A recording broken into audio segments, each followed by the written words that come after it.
Friends, welcome to Prasanna YouTube channel. Today recipe వచ్చేసి బీరకాయ రొయ్యలు కర్రీ చూపిస్తున్నాను. టమాటాలు వేసి రండి నెక్స్ట్ ప్రాసెస్లోకి వెళ్దాం. చూడండి, బీరకాయలు వేసేసుకోవాలి. రొయ్యలు వెంటనే వేగుతాయి కదా, అవి కూడా ఇట్లా వేసేసుకోవాలి. పక్క నుంచి మొత్తం కలిపి పెట్టేస్తున్నాను. కానీ కూర సూపర్ ఎక్సలెంట్గా ఉండిద్ది.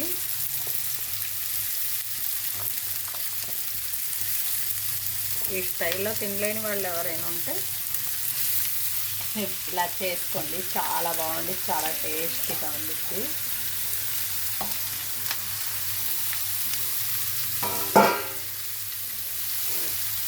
కొంచెం పసుపు వేసుకున్నాము.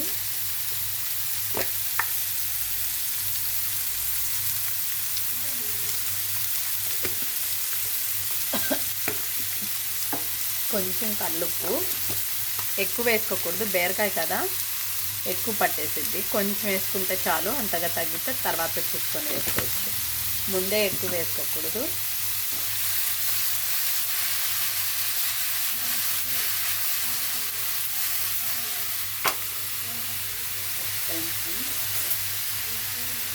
ఇలా కలుపుకోవాలి.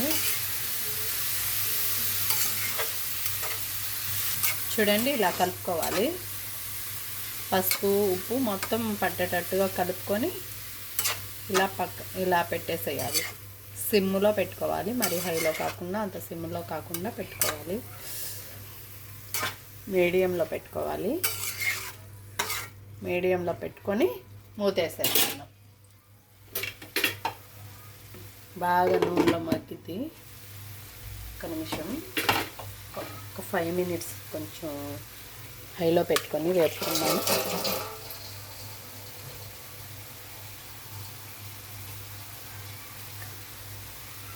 ఒక 5 minutes అట్లా వేపి మూత పెట్టేసుకుందాం. ఇది బాగా కొంచెం మగ్గిద్ది. మగ్గినాక నూనె అంతా సపరేట్ అయినాక మళ్ళీ నెక్స్ట్ చూపిస్తాను. ఇప్పుడు చూద్దాం. ఇలా అన్నమాట, ఇంకా బాగా ఉడకాలి. ఇప్పుడు కొంచెం తెగ తగ్గించుకొని పెట్టుకుంటే ఈ రొయ్యలు ఈ బీరకాయ బాగా వేగిద్ది. టమాటా బాగా మగ్గిపోయింది కాబట్టి ఇది కూడా ఇంకో కొంచెం మగ్గితే అయిపోయింది.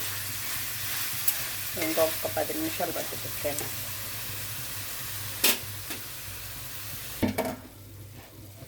చూడండి, ఇంక ఇప్పుడు బాగా కొంచెం దగ్గర పడింది అన్నమాట.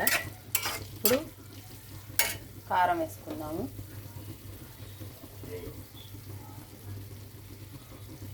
టూ స్పూన్స్ కారం వేసుకున్నాము. కొంచెం కారం ఎక్కువ ఉంటేనే బాగుంటుంది. కొంచెం నీచు వాసన పోయిద్ది, రొయ్యలు కాబట్టి.